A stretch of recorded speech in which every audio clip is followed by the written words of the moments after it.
Today on In Good Faith, we're doing one of our favorite kind of episodes, which are our panel discussions where we get to invite people from the community in and share their experiences. I always learn from these, and I got to get some people today that I'm really excited to hear from. I'm going to briefly introduce everyone. Preetha Lal is a mom, a homemaker, a systems thinker, a writer, a podcaster, and is currently pursuing certification towards becoming a life coach.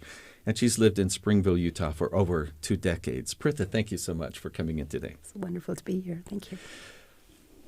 Mesa Kerge has been part of the community for the past 30 years. She's a mother of 4, a grandmother to 2, and she mentioned today 2.5 now. Used to teach math at Salt Lake Community College for 15 years. She sits on a Salt Lake Interfaith Council. Let me do that again. She sits on the Holiday Interfaith Council in the Salt Lake Valley, as well as manages and runs the Islamic Speakers Bureau. She volunteers her time teaching, and for 10 years was at the women's prison teaching and helping local refugees. Thank you for having me today.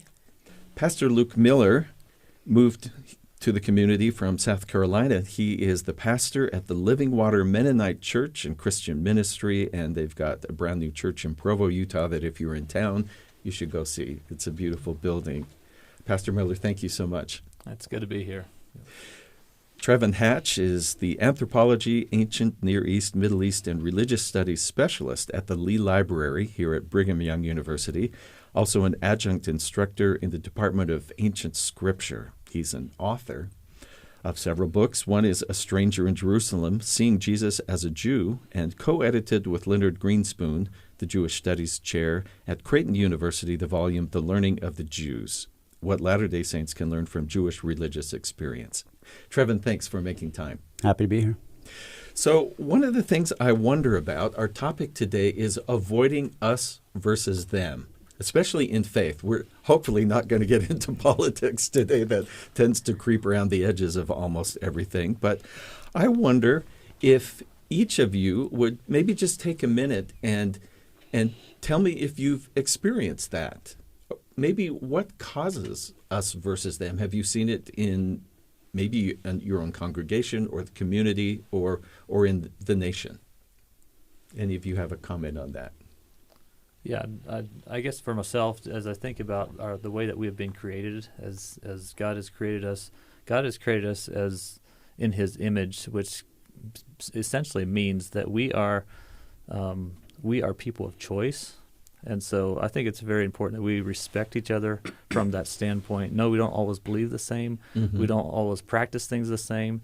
But because we are part of God's creation, He takes glory in His creation. And so because of that, I can respect other people because of who they are, not necessarily because of what they believe. Yeah, that's great. I may just play that very comment at the end to sum things up. In terms of us versus them, your question, I think the reason we get into that zone is because innately we're different. We look different on the outside. Intrinsically, we are not, but on the outside, we appear to be, whether it's the way we dress or the way we are, the way we behave, the choices we make.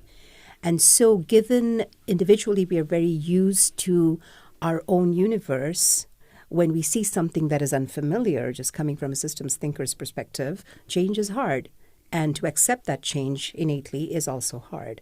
And so just to answer your question of why we face it, and given I'm from India, a land of diversity in every way, shape, and form, that is, I think, primarily the reason is because we focus on the differences we have because they are just more visual than what we have in common that's more internal.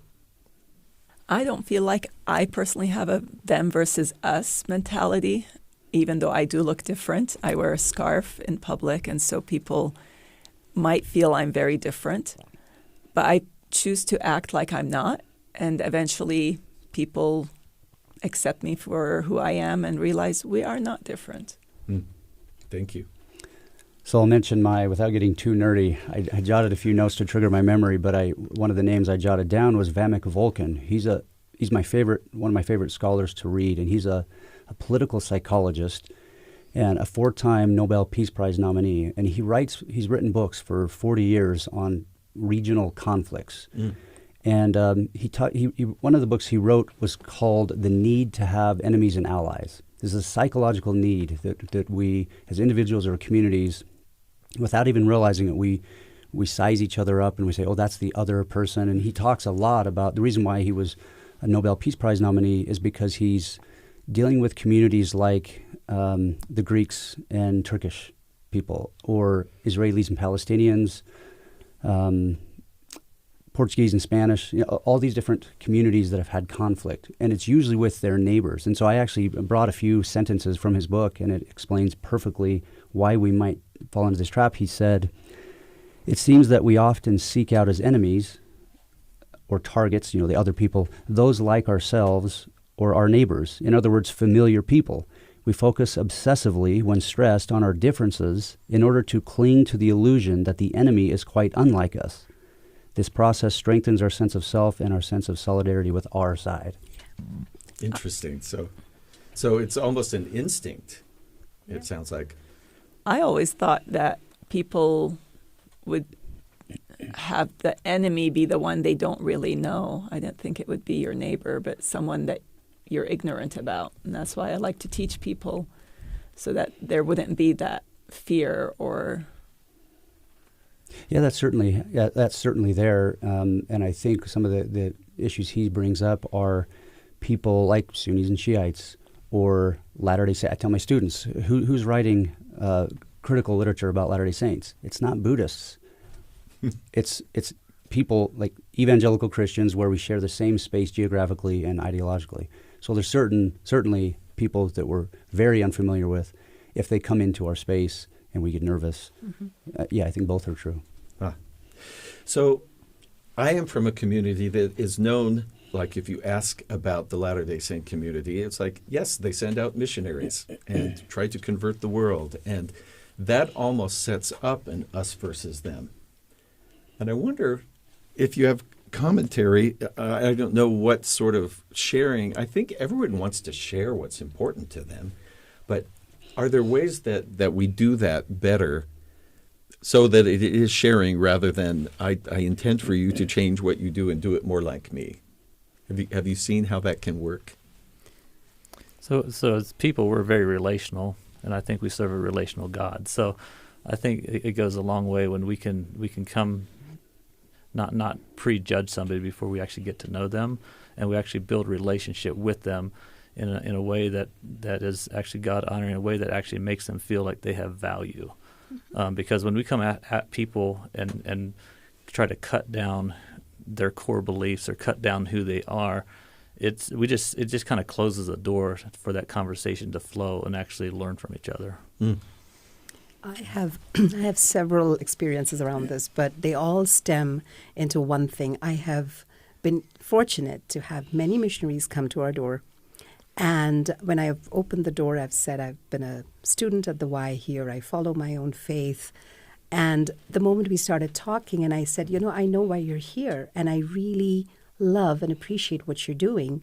First of all, if it's summer, then you're going to have a drink. Secondly, I'm going to send a picture to your mom. This was before they could contact their moms more than on Mother's Day. And what is interesting is they were just so receptive and they wanted to know what I'm doing. And I wanted to know where they're from. And it was a very easy conversation, and precisely what you said, Steve, because no one was trying to impose anything on one another. We were just trying to connect relationally, like Pastor Luke said. So, if you connect to the basic goodness in an individual, everything else just falls in place. So, respect. Respect. Basic respect for who they are. So, in my faith, we don't have per se going on a mission, but the word for missionary in Islam is called dawah. Dawah means an invitation. So we like to invite people to learn and understand our faith, but not necessarily forced to convert, or that's not the goal. Let's put it that way. So if they were inspired and they want to join, we're happy to receive them. But if they don't, we're very happy to accept them and respect them for their choices and their lifestyle. Yeah, and I have to say that in Salt Lake City, I've been invited to iftar meals during Ramadan. And by the way, thank you for the sacrifice you're making to do this while you're fasting during these days. It's no problem. We're used to it. Okay. And also, I've been very welcomed after Pastor Luke Miller was a guest on the show previously, as was Preetha. You should look up their episodes. So maybe in the show notes we can put a link for that on the page so you can hear more about them. But after that interview, my wife and I realized how close we lived to where you were meeting as you were building the church, but meeting in a house. And so we felt so welcome when we arrived to attend services and really appreciated that. Plus, we're music people, and the music was awesome. And then we came to a potluck, and what we had was applesauce because my wife makes it. And the first thing the lady said was, "Did you know that that's a Mennonite thing? We always have applesauce." And anyway, the welcome that I got was it was nothing like, "Oh, here's one of our neighbors." I don't know. It was, I think, perfectly done. Well done. We just felt so happy being there. Oh, praise God. That's how we want people to feel. I think that's how we all should feel when we come into each other's presence. So, yeah.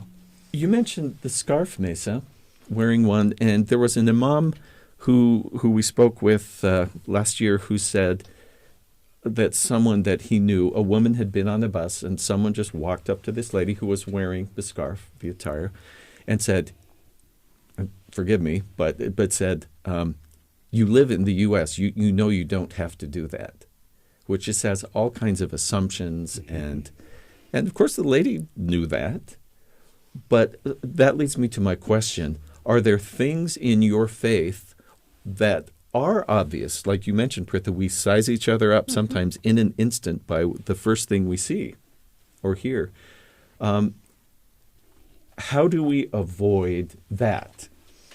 Or what is it like when, because of the way you talk or what you wear, it's obvious to people you are of a particular faith? It's unavoidable, honestly. It happens all the time. I wonder what that lady told him, but had he told me that, I would have said, exactly, we live in the U.S. and we have the freedom to practice our faith and to choose to wear a scarf, whereas if you're in Paris, in France, where they've banned the scarf, I don't know, people felt like it was an attack on other people's faiths. I don't know why in Paris they have an issue with others practicing their faiths, but that's the whole point in the U.S., right? Yes. We have the freedom to practice your faith. And the beauty in the U.S., anybody who is wearing a scarf, you can be assured it's by choice. They're not being forced to do it. They want to do it. That's a great point. One of the discussions I have with my tour groups, occasionally I'll take a tour group to Israel, and the very first day on the bus, because I've had this experience where we go throughout the 2 weeks, and somebody will almost always say, or their facial expression, or they'll do something where they're expressing rejection, or they don't like what they see. This is not of God, whether they're in the different churches or where they see what Palestinians or the police are doing, or what the Church of the Holy Sepulchre looks like, or whatever it is. Or even the ancient Romans, when we're talking about that, they'll express, disgust or displeasure. And I'll say, so I started to have this discussion. Okay, when we travel this country, doesn't matter who you're seeing, try to not focus and say, this is not of God. Let's try to avoid that space. What you're really saying is, we have the truth, this is God, and then everything else is either of men or worse, it's of Satan. That's the implication. Oh, boy. That's not a place we want to be in. And when I say that, people they nod their heads. They shake their heads and they nod and they say they're in agreement. But inevitably, somebody will, we'll see some Orthodox Jews with the black hat types with all the clothes on. And they'll say, "I thought Jesus did away with all this religious minutia." And as a Jewish studies scholar, my ears perk up and I say, "Oh, well, did Jesus really say this? What are they doing? Did Jews know that Jesus said that?" It's a little more nuanced, and they're following God the way they think they should follow God. Anyway, it's a constant battle, but that's an example from when we travel, and I've noticed that the people, I'm not passing judgment, but I've just noticed, based on my past experience, the people who don't do that are those who are well-traveled. And I thought of Mark Twain, yes. Travel is fatal to prejudice, or something like that. So I think of that every time I take folks over there. I'm wondering if you've seen things change over time, any of you, in people knowing more, tending to know more, and be more open to interacting with people of other faiths. Have you seen that happen or not happen?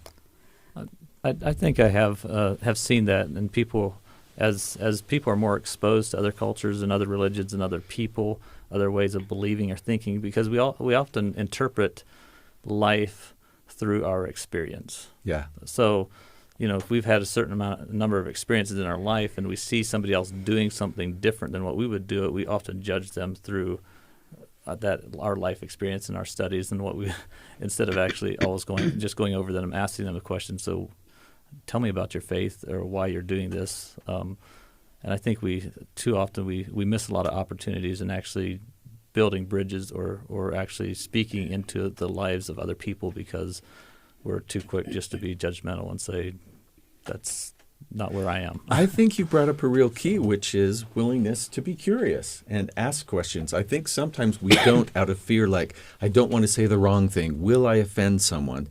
And for instance, Mennonites sometimes are recognized by their dress. Mm-hmm. How does it feel to you if someone says, "Can you tell me why this is the tradition?" Oh, I'm more than glad to open that conversation or continue on with that conversation. And it is something that we face. I know we don't necessarily fit in mainstream society. Especially our sisters look different, but we also recognize and appreciate the freedom that we have to practice our beliefs. And as we look at Scripture, as we look at the Bible, to us we see that the principle of modesty. So the way we dress is not necessarily based off of what the latest trends are. It's based off the Word of God, and we recognize with that there are a lot of different ways of practice. And so this is one way that we feel is God honoring, and we appreciate when people are asked those questions instead of just assuming we're some radical this or that. We just love Jesus and we follow the Word. I so agree with you. I run the Speakers Bureau, and my neighbors invited me 10 years after living in that neighborhood, and I'm really very active in my neighborhood. And they asked me to do a presentation on Islam, and at the end of the presentation we had Q&A. I got over 100 questions on little nuances and things, and I just kind of looked at them. I said, "I'm happy you came out of your shell and asked, but we go on hikes all the time, and you've never asked these questions." They're like, "Oh, we don't want to be rude." I'm like, "No, please be rude. It's not rude. Just ask the questions. We're happy to share." I completely think in the 25 years that I've been in this valley, I've been in Springville for 23 of those 25 years, there's been a huge change. I mean, the vending machine selling Coke in BYU. I graduated in 2000. No vending machines selling Coke in BYU. But the point is, my little girl, for the last 10 years, actually, no, for the last 8 years, she makes these little lamps during Diwali, which is our Hindu festival of light. And she would give it to a couple of her friends, maybe one of her teachers. Now, it has grown to the point where she gives it to many more of her teachers and several of her friends. And they all not just receive it with so much grace and love, but they light it on Diwali because they ask me, "Preeta, when are you going to light it?" So we light it. They light it at that night. They send me pictures. But moving on further, there are other friends who make their own lamps, get their own little candles, and they're not of the Hindu faith.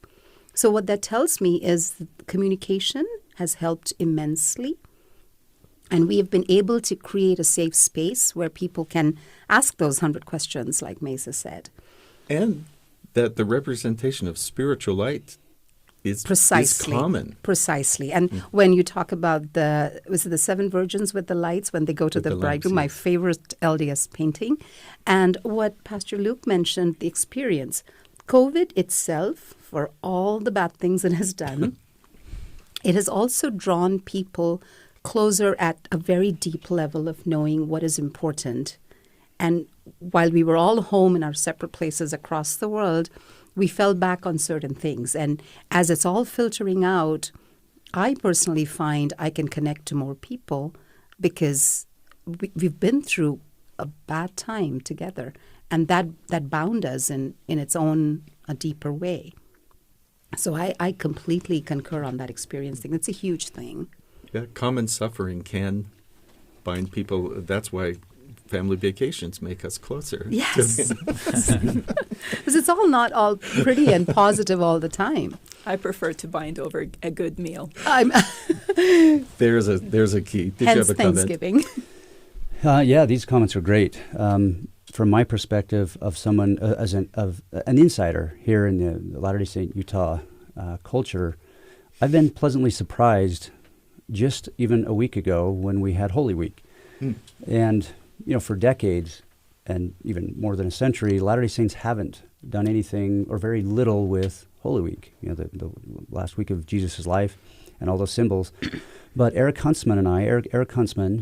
Huntsman is the director of the BYU Jerusalem Center, and he and I wrote this book recently on Holy Week. And we weren't sure. What we wanted to do was to help Latter-day Saints feel more a deeper connection with this week, because historically we've pushed everything away that was remotely Catholic.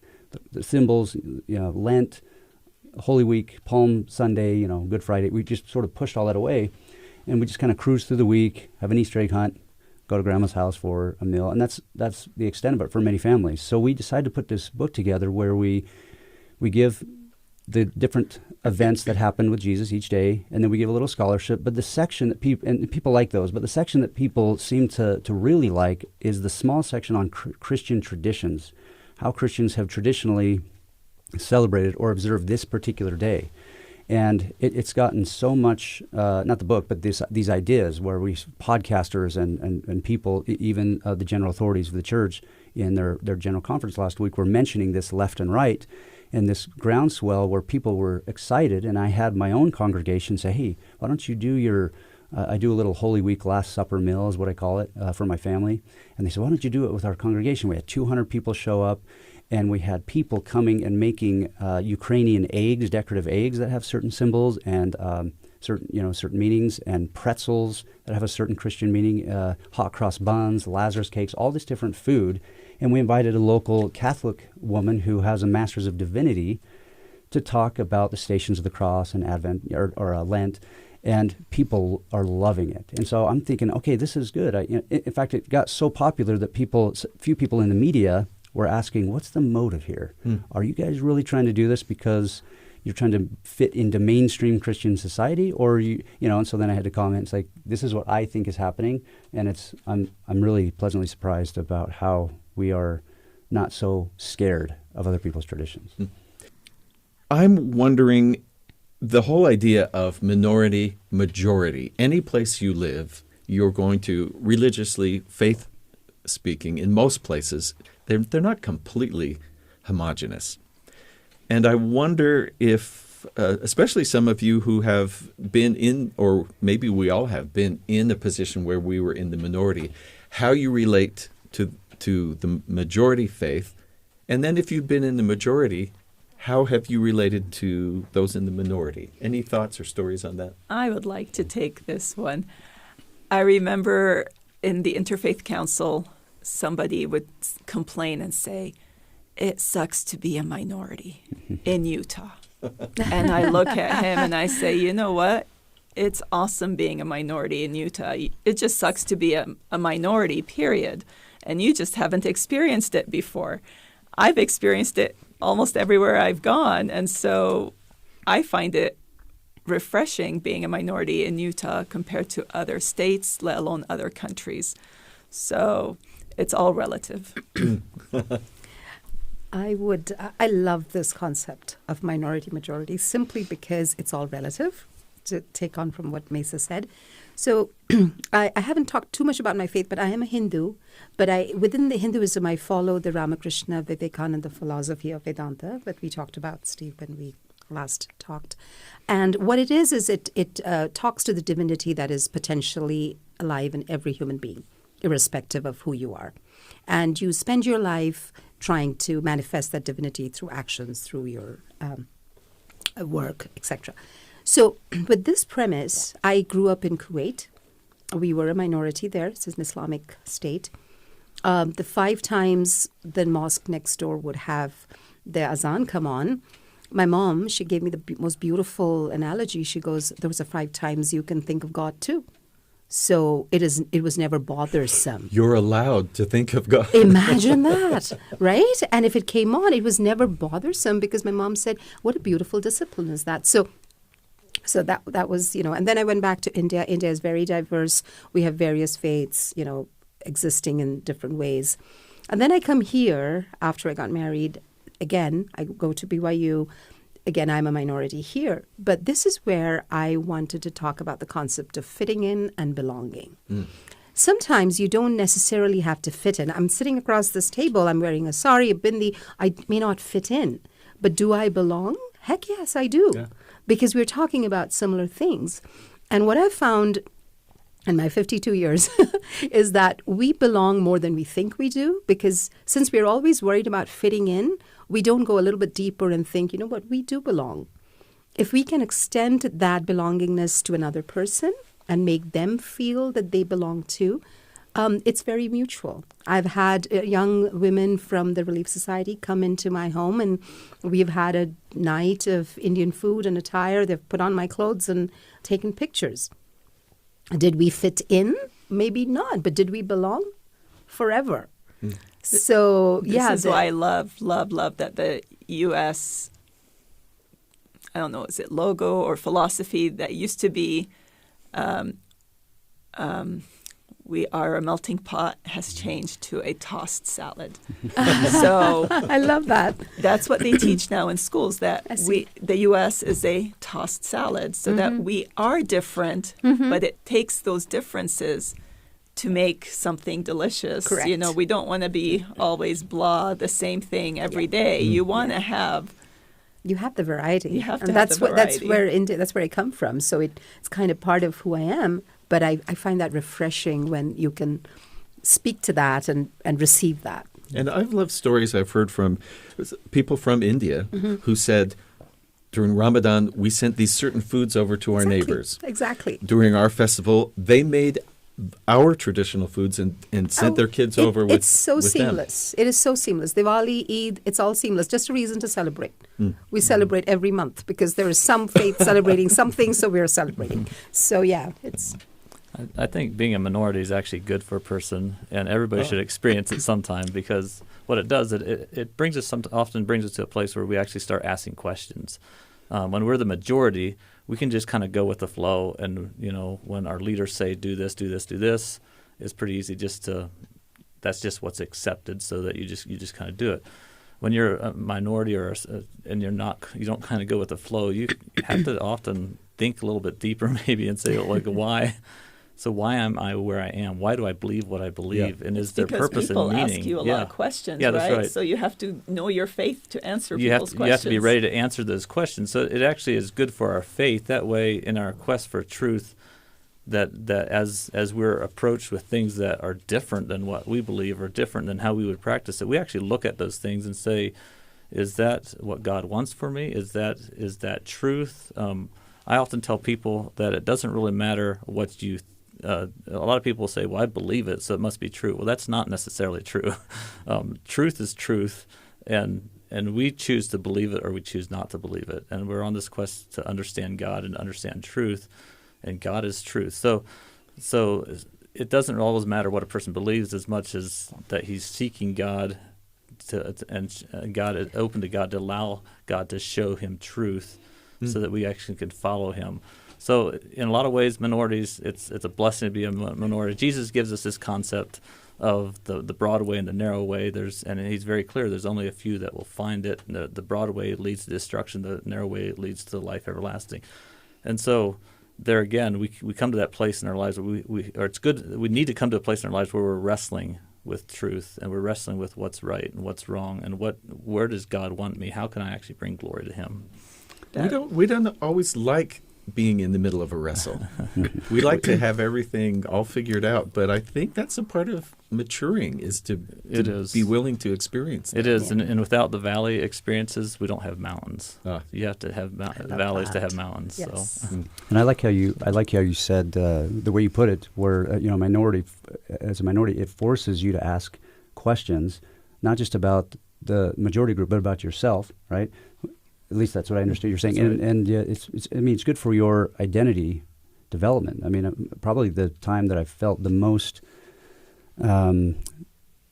proud, I guess, of my family situation when we were living in Baton Rouge, Louisiana, and my kids were in a school where they were like one of only 3 white kids in the whole, in the whole class. And I'm thinking, this is great. They're going to learn a lot. And they're first, second, third grade. But they just thrived, and I would go on their little field trips, and I'm thinking, I love this. I didn't know I was going to come back to Utah, and I was hoping I would have loved to stay there for another 5 years, and I'm just thinking of a time when I was in Israel once. I was in a Hebrew university, and I'm thinking about my identity because I go out there to study, and all the people are coming in the class on the first day, and this guy from Austria, he comes in and he's going around the room. Hey, who are you? And I said, I'm Trevin Hatcher. I'm from Utah. And he's got this big smile. And he says, are you a Mormon? But my mind was like, oh, he doesn't like me. This is okay. And I said, yeah, I'm a Mormon. And so immediately I was thrust into this situation in my mind where, okay, I've got to figure out how to respond and communicate with people and why.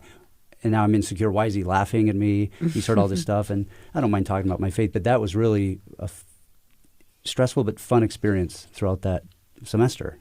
You made me think of a cute little story. So usually people would ask, "Where are you from?" And it always bothered me.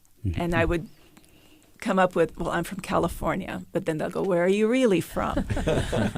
And so I was sharing this actually here at BYU in one of the classes when I came to lecture, and one of the students opened my eyes. He goes, when we ask you where you're from, it's not to make you feel un-American.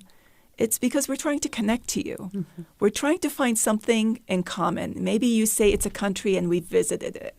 Or you say a country and we have friends from there. We're just trying to connect. And once I realized that, now I answer the question right away. I'm like, my mom is from Syria, my dad's from Lebanon, but I've lived most of my life in the U.S. And it does. It opens up the doors and people feel good about it, and I feel good about it. It brings this, there's a verse in the Quran that says, and God has created you into nations and tribes so that you may get to know one another. Mm-hmm. That's the whole purpose why we're all different. Not to make us all the same again, but to get along and to find our commonalities and to enjoy our differences. So that's the beauty of, I think, the diversity in America. That what you just said actually leads into something I wanted to get to, which is talking about there is a society called the Golden Rule Society. And we all have it. Yeah. And you go through religion by religion and that philosophy. And I wonder, you just mentioned in Islam, in the Quran, that particular scripture. That's the verse. But the Golden Rule comes from a hadith that says, love for your brother what you love for yourself. Isn't that what the Golden Rule is about? Yeah. So, and I wonder if we could talk about where that appears in Scripture or in teaching. Any of you want to jump in on that?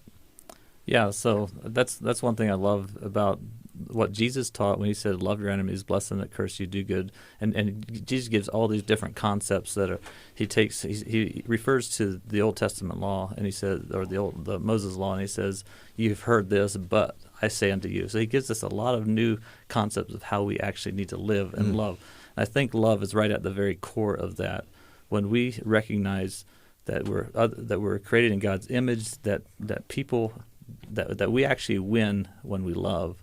We don't win fighting. So, and that whole concept of loving is just Okay, I'll buy that bumper sticker if you make it. Yeah, but it just radically changes how we view people. When it's us versus them, we're always judging people according to our standards and what we think is right. But when we have the love of God in our hearts, and God has changed our heart and our life, it totally changes how we view other people. And now, even if they don't believe the same, even if they don't look the same, I still treat them out of a heart of love, a passionate love, and it will drastically change the way I do business with people, the way I handle myself out in the public with people when I'm having discussions with people, because I see value in you because of that concept of love. Mm. I have found religious people have that quality. Did you get the chance to attend the what was it called? When they the Parliament of Religion. Parliament of Religion. Yeah. That was the most amazing experience I had. And by the way, our show is going there in August in Chicago to the Parliament of World Is it? Religions. That's where it's being hosted next? I didn't realize. But when it was hosted in Utah, it was at the Salt Palace, Correct. and it was all these people from Utah and all over the world. And one of the most amazing things I participated in there was Langar. Am I saying that right? Sikh, the Sikh Langar. Langar. And so the Sikhs flew in from all over the world to cook and fed everybody at that program. And I think it was 10,000 plus huge. people, meals 3 times a day. And the Muslims decided to be the ones serving it. Let me tell you, that is back-breaking because you hold the pot and you're leaning over as people were sitting on the floor to eat. But still, what an experience. And I heard they do this locally all the time. All the time. And they do it in India all the time. So it's beautiful. The Sikhs are famous for their langars, simply because it's open for all, it's never-ending, and they do it out of complete and humble service. The spirit of service, it's incomparable. It's just amazing. But speaking of the Parliament of Religion and your previous the thing that you were talking about, the Golden Rule. So Swami Vivekananda, in 1893, he was invited to come and he spoke there. And the first thing he said is, "Brothers and sisters of America." And he received a resounding applause that lasted several minutes. And I think with that one phrase, he created a spirit of oneness.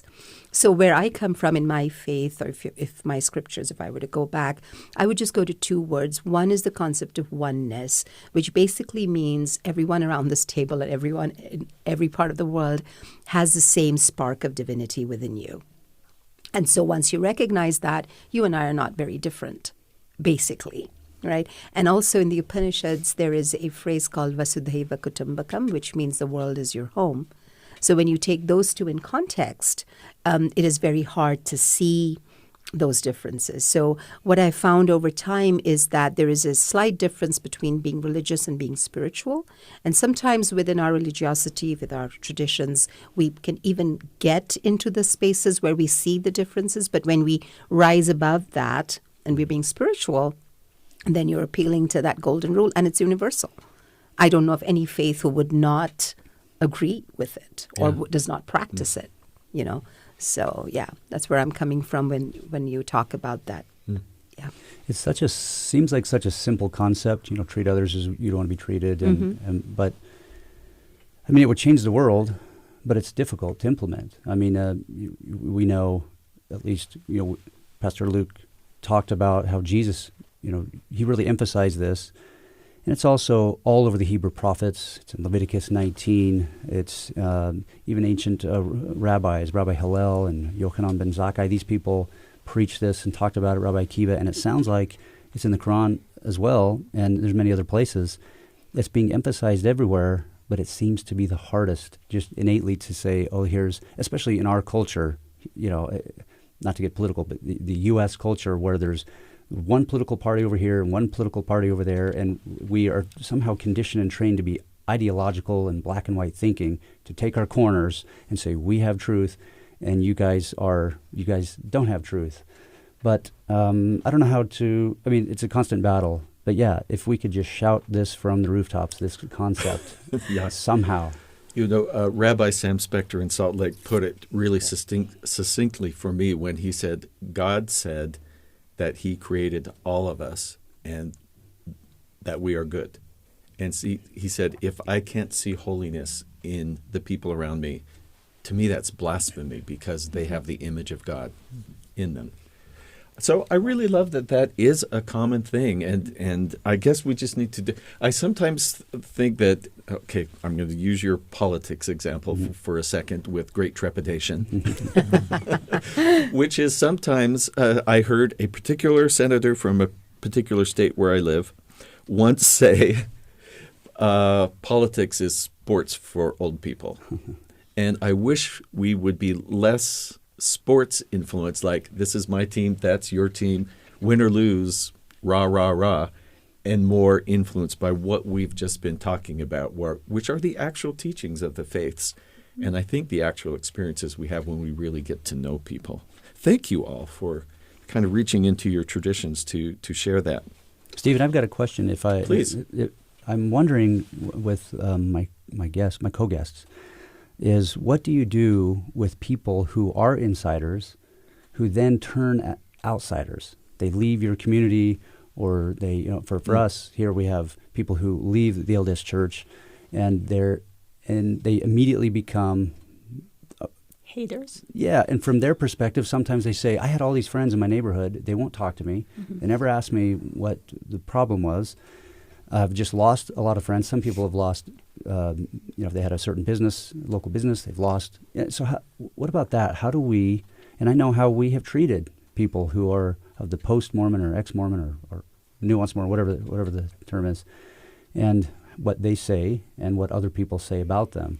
Because this is our God's truth, and you're just simply outside of God's truth. I'm just curious, what about that in your faith community, how that dynamic works and how to tackle that? So within Hinduism, if somebody were to become a Christian, that is not something I've encountered, but I have encountered mixed religion marriages, and they're just an individual living their life, living their faith. Whether they've chosen to convert or not convert is entirely their own. But I do have friends in the Mormon community who have left the church, and they have faced a lot of sadness because of that. And sometimes we've had long conversations on this, and I think when I look at it from the outside, and people are very feel comfortable confiding in me because I'm very impartial third party listener. So family members from both sides have sometimes spoken, but I think the reason why that becomes a dissonance is because somewhere we take the standards of religion to define that individual. And if they are not following those standards, that individual is no longer worthy of that respect. And so for me personally, we follow this concept of serving man. We serve God when we serve man. So if God resides in us, then no matter what faith they're following, that is what defines them, not the singularity of it. Does that make sense? So that's where, but... I guess it's like when we discipline little kids and we say the action is bad, the kid is not bad, right? Right. I guess I have to think about what or why do we respond in certain ways when people leave our faith or leave and go a different direction. And that can get kind of ugly sometimes, because often what we're telling them is that I know the truth and you don't. And that could be right or wrong. I'm not here to say that's one way or the other way. But the reality is God has created us as creatures with choice. Like, we all have choice. And so we need to respect, if nothing else, at least respect each other to that extent that they have the right and they have the choices. They can make those choices, and I can honor them as somebody who is created in God's image.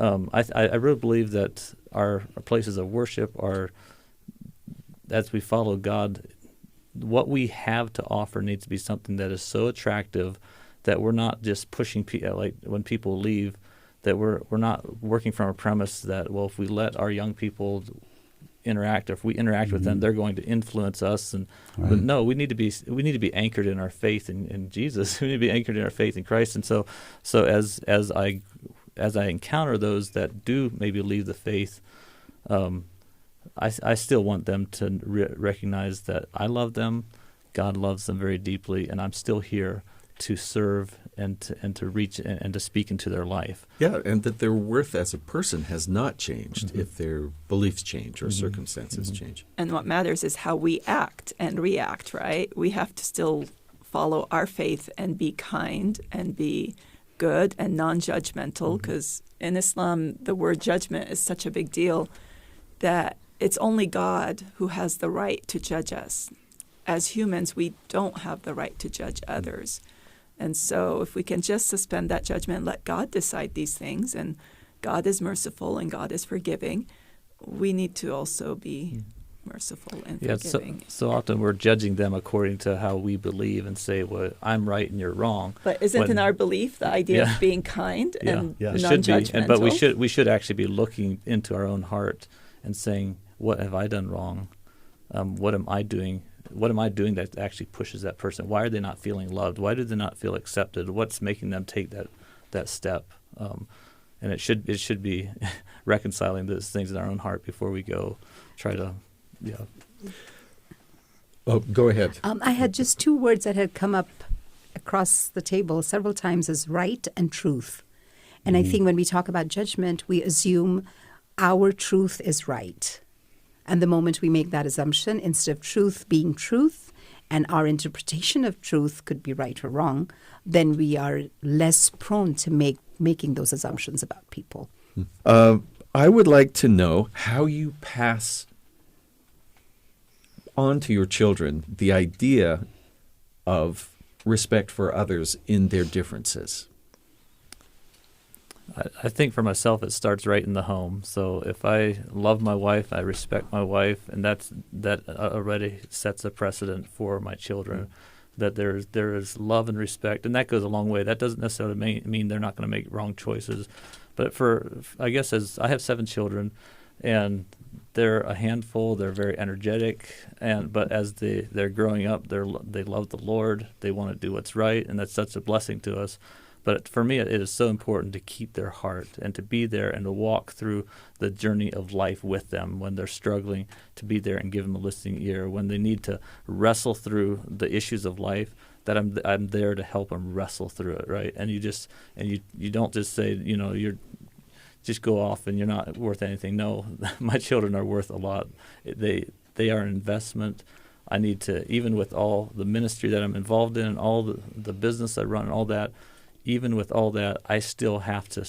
I've come to a place where I see, look, I cannot neglect my children. They are so vital. It is so important. God has given me this gift, and And as one way we do that as well, just on a practical level, we have family worship on a daily basis, and you teach them, you share with them, you hear from them what stands out to you in this passage of Scripture. Like, let's wrestle through it together.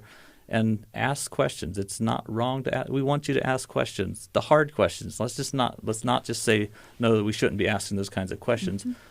If I don't have something in my faith that can actually answer that question, then I have a problem. I need to get to a place where we can actually ask those questions and come up with a good, solid answer that actually makes sense. And it's from there we have a premise where our children, and again, it boils down to love. Yeah. Surprise. Yeah. I think living by example, and so being active in interfaith work and having my kids involved and taking them to the different services. In our neighborhood, I made sure the girls were in activity days, and my son was in the Boy Scouts, and my husband got roped in to be a scout leader. And I joined Relief Society and active in everything they do. So we build on the commonalities, and if there's charity work or volunteering or anything that we work on in common, then we can do it regardless in who organized the event. So I think that's the best way to keep your kids grounded in their faith and in the love of others. I'm 11-year-old in this journey, so fairly new. But I think given my daughter Pari is a minority technically in her school, being the only Indian of Indian origin, she's born here, and also only Hindu, I think she's constantly exposed to various types of thinking in various levels. So we have very open discussions at home. And also she does her mantras in the morning. There's a scriptural book she reads. We talk about that. We talk about the relevance. And then it's always appealing to, and hopefully by example, my husband and I can impress upon her that you appeal to the individual person, their goodness, their who they are. And she's involved in doing a lemonade stand for 5 years now where she collects for various, the last time she was collecting for Ukraine and Uvalde. She raised over $1,500. Springville is a wonderful community. And I think that's been a way to, to bring people together too. And so she understands at a young age that if you have something positive to share, do it. Do it with good faith, to use a pun. So yeah, by example, for sure. Yeah.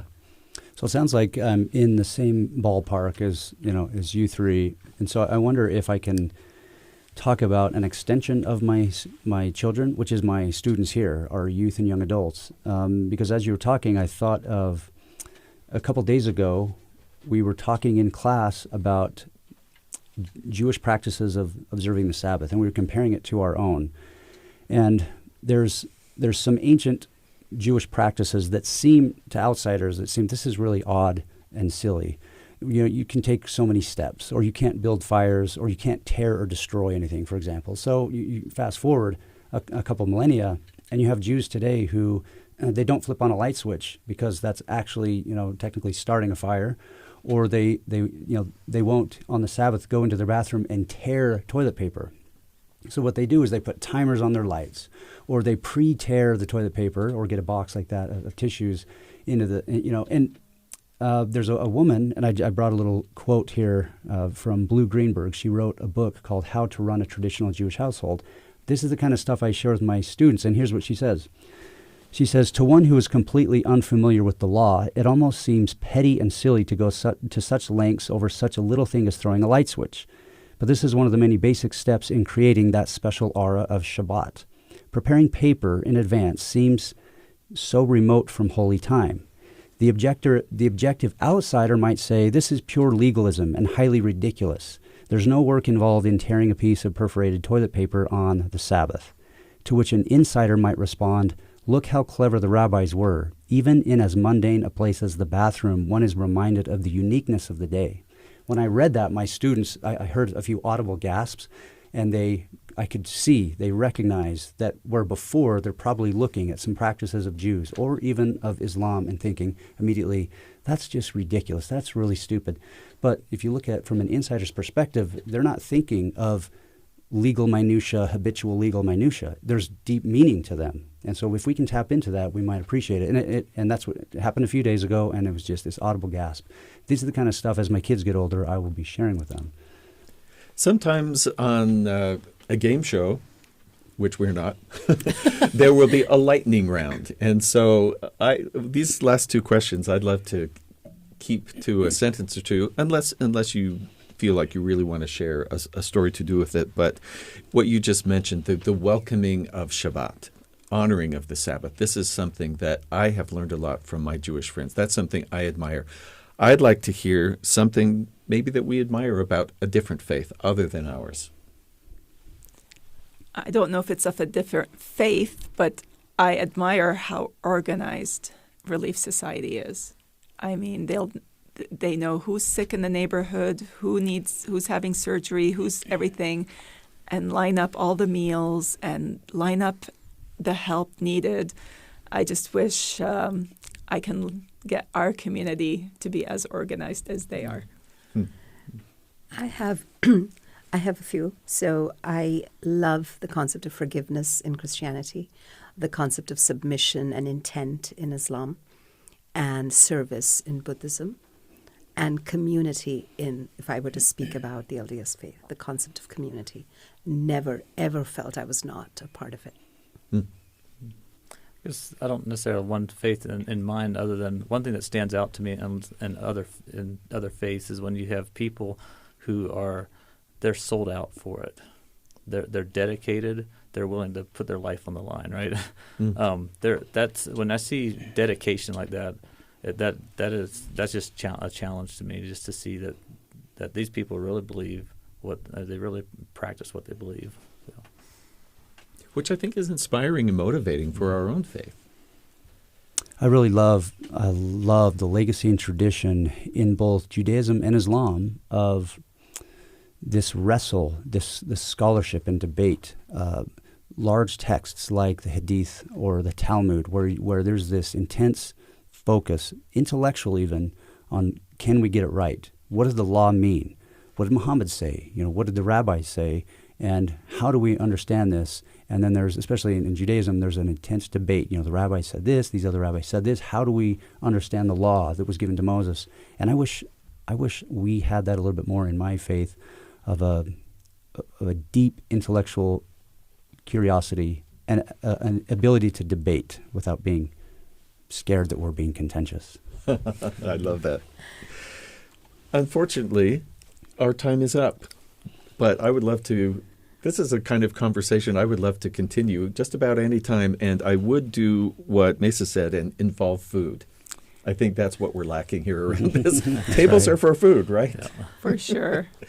Thank you each, Preetha Lal, Mesa Kierge, Pastor Luke Miller, and Dr. Trevin Hatch. Thank you each for speaking with me today in good faith. Thank you. Thank you, Steve. Thanks.